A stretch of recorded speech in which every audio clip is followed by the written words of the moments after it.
ठाण्यातील ठेकेदारांचे प्रलंबित बिलामुळे काम बंद आंदोलन। सार्वजनिक बांधकाम मंडळ ठाणे अंतर्गत काम करणाऱ्या शासकीय ठेकेदारांच्या प्रलंबित बिले न दिल्यामुळे त्या सर्व ठेकेदारांनी आज ठाणे येथील PWD कार्यालयासमोर तीव्र आंदोलन आणि साखळी उपोषण सुरू केले आहे। ठाणे सार्वजनिक बांधकाम मंडळ अंतर्गत काम करणाऱ्या सर्व ठेकेदारांना 2 वर्षापासून अल्प प्रमाणात निधी उपलब्ध होत असल्याने अक्षरशः उपासमारीची वेळ ओढावली आहे। मोठ्या ठेकेदारांना 500 कोटींची बिलं लगेच मंजूर होतात, पण आमच्यासारख्या लहान ठेकेदारांचे पैसे देण्यासाठी सरकारकडे पैसे नाहीत। त्यामुळे आमची उपासमाराची वेळ आली आहे। मुख्यमंत्री आमच्याकडे मागण्यांकडे लक्ष देत नाहीत। त्यांनी मुख्यमंत्री लाडकी बहीण योजना सुरू केली आहे। लाखो महिलांना ते 1500 रुपये वाटत आहेत। मग आमच्या बायका मुली बहिणी नाहीत का? आमची रखडलेली बिलच मिळत नसतील तर आमची घरं कशी चालणार, असा प्रश्न यावेळी ठेकेदारांनी विचारला। सिव्हिल हॉस्पिटलचं काम करून 1 वर्ष होत आलं तरी आमची बिलं निघत नाही। जर असंच चालत राहिलं तर आम्हाला आत्महत्या करण्याशिवाय पर्याय राहणार नाही, अशी त्यांनी आपली व्यथा मांडली। जोपर्यंत आमची बिलं निघत नाही तोपर्यंत आम्ही काम बंद आंदोलन छेडून साखळी उपोषणाचा मार्ग निवडला आहे।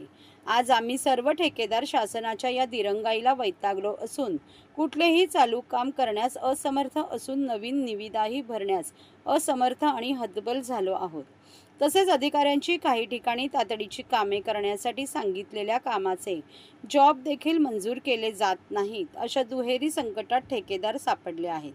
तरी पालकमंत्री, सार्वजनिक बांधकाम मंत्री यांनी शासन स्तरावर निर्णय घेऊन तात्काळ सार्वजनिक बांधकाम विभागास निधी उपलब्ध करून देण्याचे निर्देश द्यावे, अशी समस्त ठेकेदारांची एकमुखी मागणी आहे। या आंदोलनाला मंगेश आवळे, स्नेहल तावडे, प्रवीण बाहेती, अनिल नलावडे, मामा म्हणूनकर, हेमंत राऊत, प्रियंका थोरात, पवार शेठ, देसले शेठ, चेतन शिंदे, उदय पाटील, पाटोळे, शिर्के, कुलकर्णी व इतर ठेकेदार उपस्थित होते। हे की गेल्या 1.5 ते 2 वर्षापासून आम्ही सतत सर्व कंत्राटदार मागणी करतोय की आम्हाला निधी उपलब्ध करून द्या। तुम्हाला सांगतो की माननीय मुख्यमंत्र्यांचं स्वप्नातलं असं सिव्हिल हॉस्पिटलचं काम चालू आहे। ते जेव्हा स्थलांतरित करण्यात आलं होतं त्यावेळी तिथील कामं ही इथल्या कंत्राटदारांनी केली। आजपर्यंत त्याची मंजुरी मिळाली नाही आहे, त्याला निधी मिळालेला नाही आहे। मोठ्या कंत्राटदाराला तुम्ही बरोबर पैसे देता, पण फुटकळ काम करायला कंत्राटदाराला तुम्ही पैसे देत नाही आहेत। आज हा इथे सार्वत्रिक जो का हा तहसीलदार असेल, बांधकाम विभागाचा भाग असेल आणि बाजूचं जे जिल्हा परिषद असेल, ह्याच्यासाठी 500 कोटीचा निधी ते टेंडर काढलेलं आहे। आज ते 500 कोटी देण्यासाठी शासनाकडे आहेत, पण आमच्यासारख्या फुटकळ ठेकेदारांना कामं करून आमची कामं पूर्ण करण्यासाठी त्यांच्याकडे 100 कोटी रुपये उपलब्ध नाही आहेत। आताच आमच्या ताईने सांगितलं, ह्या पण एक महिलाच आहेत ना, ह्या पण लाडक्या बहिणीच आहेत ना। मग हे जे कामं करतायत ह्यांना पैसे नको आहेत का? आज आमच्या घरी पण आमच्या आया बहिणी आहेत, आमची बायको मुलं आहेत, त्या लाडक्या बहिणी नाही आहेत का? मग आम्ही कामं करून आमचं चुकते कुठे? आणि आम्ही शासनाचंच काम करतोय।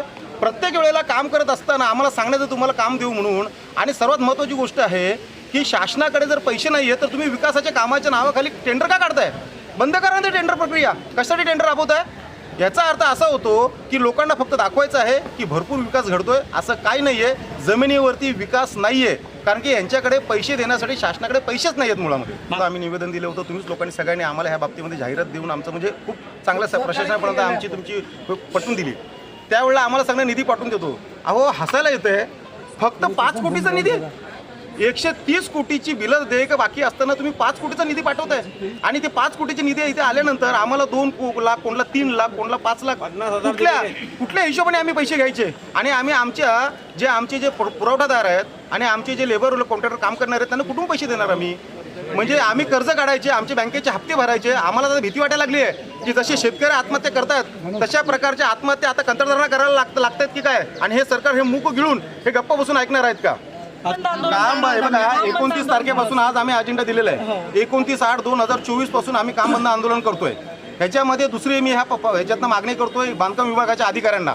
आज आमचं इथे ठरलेलं आहे, तुम्ही जे काही निविदा काढलेल्या आहेत त्या तात्काळ थांबवाव्यात। जोपर्यंत आम्हाला निधी मिळत नाहीये तोपर्यंत पूर्णपणे तुम्ही निविदा काढू नका। आणि जर तुम्ही त्या निविदा काढलात तर ह्याच्या बाबतीमध्ये आम्ही उग्र आंदोलन करू। आणि ह्याची सर्वस्वी जबाबदारी ही बांधकाम विभागाची आणि इथल्या संबंधित मंत्र्यांची आणि मुख्यमंत्र्यांची राहील, कारण की आम्हाला निधी हा मिळालाच पाहिजे। त्याच गोष्ट आहे की 500 कोटीचं टेंडर, आता मी तुम्हाला सांगितलं 500 कोटीचं टेंडर काढायला त्यांच्याकडे टेंडर आहे, परंतु 100 कोटी देऊ शकत नाहीत। म्हणजे याच्यावर तुम्ही विचार करू शकता की यांच्याकडे पैसेच नाही आहेत, फक्त विकासाच्या नावाखाली यांना सांगणं आहे की आम्ही विकास करतोय, आम्ही धराधारवरती भरपूर कामं करतोय, तसं काहीही नाही आहे. एक तुम्हाला फक्त महत्त्वाची गोष्ट मी सांगतो आणि माझी पत्रकार बांधवांना पूर्ण विनंती आहे की ही गोष्ट तुम्ही महाराष्ट्र शासनापर्यंत पोहोचवा. इन्फ्रास्ट्रक्चरच्या नावाखाली हे जे नवीन प्रोजेक्ट या लोकांनी सुरू केलेलं आहे, कन्सल्टन्सी, इन्फ्रास्ट्रक्चर, 24, 25, 27, 32 वर्षाची मुलं आज तुम्हाला सांगतो 30-30 हजार कोटीची सांगतात की आमची कंपन्या उभ्या आहेत. कुठून झाल्या कंपन्या? आज आमचं आयुष्य गेलं 25-25, 30-30 वर्ष आज आम्ही इथे कामं करतोय, पण आमच्या कंपन्या ह्या 20 कोटीच्या पुढे जाऊ शकत नाहीत. म्हणजे ह्या कंपन्या येतात कुठून? ह्यांच्याकडे ह्या पैसे येतात कुठून? म्हणजे कुठेतरी ह्या कंपन्यांमध्ये हा सगळा घोळ आहे. हे जे इन्फ्रास्ट्रक्चर आहे उभं केलेलं आणि कन्सल्टन्सी, हाच मेळ यातला सगळा घोळ आहे.